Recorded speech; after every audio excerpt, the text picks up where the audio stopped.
Ang 1 John chapter 3 verse 9 ay nagpapatunay ng naligtas ng minsan ay ligtas na magpakailanman. Sabi sa verse 9, "Whosoever is born of God doth not commit sin, for his seed remaineth in him, and he cannot sin, because he is born of God."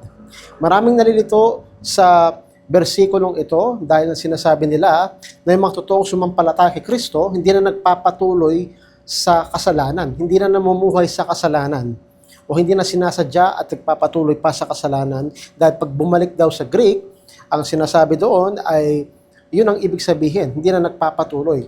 Pero sa King James, pag binasa natin siya ng puro, ang sinasabi niya lang dito, ang sino mang pinanganak ng Diyos ay hindi nagkakasala, at ang sinasabi niya dito, sapagkat ang kanyang binhi ay nananatili sa kanya at hindi siya maaring magkasala, sapagkat siya ay ipinanganak ng Diyos. Ang sinasabi dito ng verse na to, imposible kang magkasala bilang anak ng Diyos.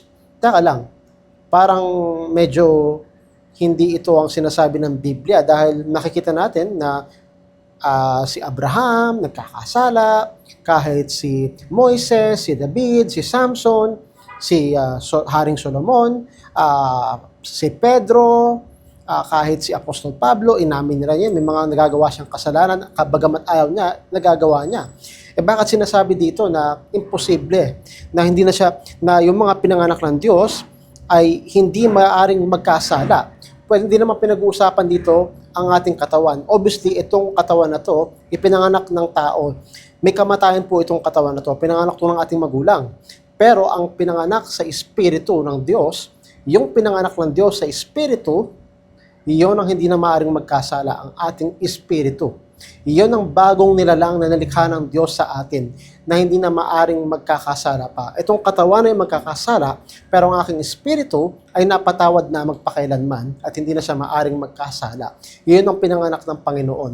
At sinasabi ng Biblia, yun ang bagong nilalang. Itong katawan na to ay hindi to bago. Walang na bago dito. Kung anong gusto nito, yun pa rin. Magkasala na magkasala. Pero ang espiritu ko, mayroon siyang desire, new desire para maglingkod sa Panginoon. Pero itong katawan, ang gusto nito ay magkasala na magkasala. Pero pag tayo ay sumusunod at lumalakad sa gusto ng laman, ay paparusahan tayo ng Diyos dito sa lupa. Nandito ang hatol natin sa lupa. Wala na tayong hatol sa impyerno sapagkat lahat na binayaran na ng dugo ni Kristo para sa mga mananampalataya. At pag ikaw ay pumunta sa langit, walang makikitang dungis ang Diyos iyo, wala ng kasalanan, zero, dahil lahat ng ito ay napunta kay Kristo. Pero ang ating katawan, hindi ito ang sinasabi na hindi na magkakasala, kundi ang espiritu. At hanggang kailan ligtas ang tao? Panghabang buhay, dahil imposible na siyang magkasala sa espiritu. At yan ang patunay kung bakit ang naligtas ng minsan ay ligtas na magpakailanman.